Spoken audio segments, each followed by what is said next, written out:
Welcome back to our brothers this is Vetti talk Sangam. நான் உங்களோட ஜிட்டாக்கர். Vanthatan Tyoli Video Eduthudu.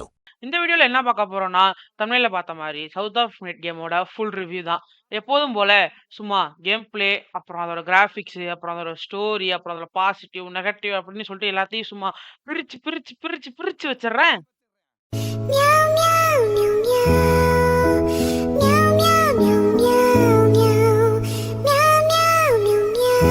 இந்த கேமோட ட்ரெய்லர் லான்ச் பண்ணப்பயே எனக்கு ஒரு சின்ன இன்ட்ரெஸ்ட் வந்துச்சு. சரி, அந்த இன்ட்ரெஸ்ட் கேம் வந்தோடனே இருந்துச்சான்னா இருந்துச்சு. அதனால தானே இந்த கேமோட ரிவ்யூ போடவே வந்திருக்கேன். அதாவது வாய்க்கு வந்தபடி எல்லாம் பேசக்கூடாது. எதா இருந்தாலும் நியாயமா பேசணுமா இல்லையா? இந்த கேமை நான் ப்ளே பண்ண ஸ்டார்ட் பண்ணப்போ இருந்த ஸ்பீட் அட் த எண்ட் வரையும் இருந்துச்சான்னு பார்த்துருவோமா? அதுக்கு நம்ம ஃபர்ஸ்ட் பேச போற விஷயம் தான் இந்த கேமோட ஸ்டோரி டெல்லிங். இந்த கேமோட ஸ்டோரி நல்லா இருக்கும், ஆனா ரொம்ப ஓவர் ஃபேண்டஸியா இருக்கும். ஏன்னா இந்த கேமோட ஸ்டோரிங்கிறது அமெரிக்கன் டீப் சவுத்துல சொல்லக்கூடிய கட்டுக்கதைகளை பேஸ் பண்ணியிருக்கும். இந்த கட்டுக்கதைகள்னு உங்களுக்குலாம் ஞாபகம் வருதா ப்ரோஸ்? நம்ம சின்ன வயசுல நம்ம தாத்தா பாட்டிலாம் நமக்கு சொல்லுவாங்க தெரியுமா? நிலால ஆயா வடை சுட்ட கதை, அப்புறம் இந்த பூச்சாண்டி கதை, இதெல்லாம் சுமார் 100-150 வருஷத்துக்கு முன்னாடி நாஸ்டாலஜிக்கான மொமெண்ட்ஸ் இல்ல. சரி சரி சரி சரி கண்டென்ட் விட்டு போறேன்னு நினைக்கிறேன். சரி சரி தப்பா எடுத்துக்காதீங்க பிரதர்ஸ். இப்போ இந்த கேமோட ஸ்டோரியை ஷார்ட்டா சொல்றேன், மிச்சத்தை நீங்க எல்லாம் எக்ஸ்பீரியன்ஸ் பண்ணி விளையாட்டு பாருங்க. ஷார்ட்டா சொல்றேன், ஷார்ப்பா கேட்டுக்க. இந்த கேம்ல நம்ம ப்ளே பண்ண போற கேரக்டரோட நேம் தான் ஹேசல் ஃப்ரெட்.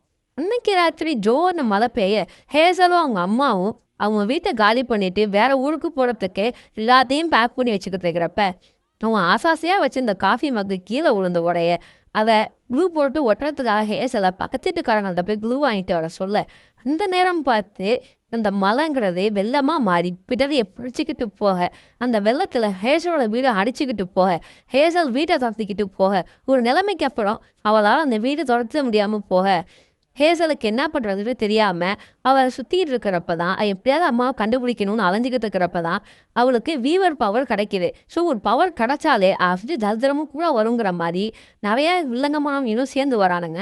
அவங்களெல்லாம் எப்படி டிஃபீட் பண்ணிட்டு அவங்க அம்மாவை கண்டுபிடிச்சாலா இல்லை அவங்க அம்மா மாதிரி உயிரோட இருக்காங்களா அப்படிங்கிறத தெரிஞ்சுக்கிறது தான் இந்த மொத்த கதையே. ஒரு சின்ன டீட்டெயில், வீவர்னா இந்நேரம் என்ன நிறைய பேருக்கு யோசனை வந்திருக்கும். சிம்பிளாக சொல்லணும்னா இந்த மந்திரத்தை யூஸ் பண்ணுறாங்கல்ல அவங்க தான் வீவரு. அதுதான் இவங்க கஷ்டப்பட்டு வீவர்னு அதெல்லாம் சொல்லலாம் வச்சிருக்கானுங்க வீணா பாடுங்க. ஸ்டோரி டெல்லிங்கிறப்ப இன்னும் ரெண்டு விஷயத்த சொல்லியே ஆகணும். இந்த கேம் ஒரு லீனியரா போய்கிட்டே இருக்கும். அந்த ஸ்டோரி டெல்லிங்கோட ஃப்ளோ உண்மையாவே நல்லா ப்ரெசென்ட் பண்ணியிருந்தாங்க நம்ம கம்பல்ஷன் கேம்ஸ். பெருசா சைடு கண்டென்ட்னு சொல்லிக்கிறதுக்கு அவன் ஒன்றும் கொடுக்கலனாலும் அந்த ஸ்டோரி சூப்பராகவே இருக்கும். இன்னொன்னு என்னன்னா, அந்த ஸ்டோரிங்கிறது ஒரு பழைய புக்ல இருந்து படிக்கிற மாதிரி கொடுத்தது எனக்கு இன்னும் ஸ்டெப் மேல போய் இம்ப்ரெஸ் பண்ணுச்சுன்னே சொல்லணும். அப்படியே இந்த கேமோட கிராஃபிக்ஸ்குள்ள போய் அலசுவோமா?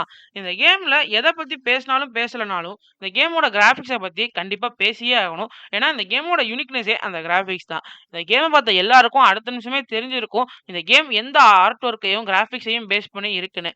அட ஆமாங்க, அந்த ஆர்ட் ஒர்க்கு தான் இந்த கேமுக்கு செம்மையா ஒர்க் ஆகியிருக்கு. அதே நேரம் அந்த கேம்ல இருக்கிற எல்லா கிரியேச்சர்ஸ்க்கும் இவங்க கொடுத்த ஆர்ட் ஒர்க் உண்மையாலே நல்லா இருக்கு. மெயின் கேரக்டரை தாண்டி இந்த கேம்ல இருக்கிற எல்லா ஃபேண்டசிக்கல் கிரியேச்சருக்கும் சும்மா தாறுமாறா கிரியேட் பண்ணியிருக்காங்க நம்ம கம்பல்ஷன் கேம்ஸ். உட்காந்து எப்படா யோசிச்சாங்கன்னே தெரியல. சும்மா கோலத்துல கலர் பொடியை அள்ளி போடுற மாதிரி சும்மா தெளிச்சு விட்டுருக்காங்க. அந்த கிராபிக்ஸ் எல்லாமே நல்லா பிரைட்டா இருக்கு. பார்த்தா டம்மி பீஸா இருக்க, பயங்கரமான ஆளா இருக்கேடா. அதையும் விட முக்கியமா இந்த கேம்ல இருக்கிற ஒரு சின்ன டெக்கை பத்தி தெரிஞ்சுப்போமா?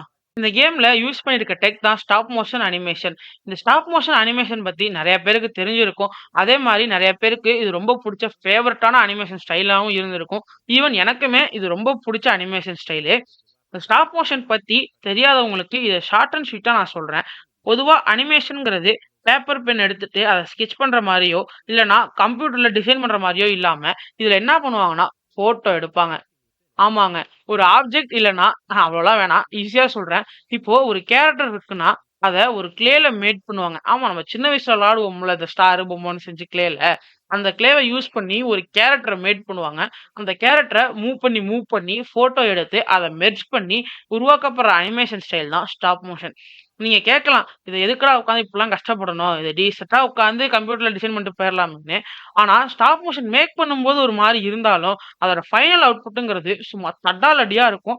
அதுக்கு பெரிய எக்ஸாம்பிளே நம்ம சின்ன வயசுல பார்த்த கார்ட்டூன் இருக்குல்ல, ஷான் த ஷிப்னு. அந்த கார்ட்டூன் பார்த்தீங்கன்னா, உங்க எல்லாருக்குமே தெரியும் இந்த ஸ்டாப் மோஷன் ஏன் நல்லா இருக்கும்னு. ஸோ, நான் சொன்ன டெக் டீட்டெயில்ஸ் உங்களுக்கு இன்ட்ரெஸ்ட்டா இருந்துச்சா? இல்லையான்னு கமெண்ட்ல சொல்லுங்க. இப்ப இந்த கேமோட கேம் பிளே பத்தி பார்ப்போமா? இந்த கேம் பிளே நல்லா இருக்கு. அட நல்லா இருக்கு. நல்லா தான் இருக்கு. ஒரு ஸ்மூத்தான கேம் பிளே தான். அதே ஒரு ஸ்டேட்டுக்கு அப்புறம் அது ரொம்ப ரிப்பிட்டேட்டிவா தெரிய ஆரம்பிச்சதும், கொஞ்சம் போர் அடிக்க ஆரம்பிச்சுருது. ஸ்டார்ட்டிங் ஒரு 4 to 5 டைம்ஸ் தான் ஃபைட்ல உங்களுக்கு வந்து டஃப்பா இருக்கும். ஆனா அதுக்கப்புறம் நீங்க வரப்போற எல்லாத்தையும் சும்மா பொளந்து கட்டிக்கிட்டு இருப்பீங்க.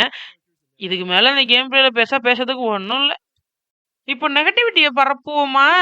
இந்த கேம்ல ஃபர்ஸ்ட் நெகட்டிவா நான் சொல்லணும்னு நெனச்சதே, இந்த கேம்ல கைடிங் லைன்ஸ்ன்னு ஒண்ணு இருக்கும். அது ஏன் இருக்கு? எதுக்கு இருக்குன்னு தான் சத்தியமா எனக்கு தெரியல. இந்த விஷயம் எனக்கு ஃபர்ஸ்ட் 2 சாப்டர் வரைக்கும் நல்லா யூஸ் ஆச்சு.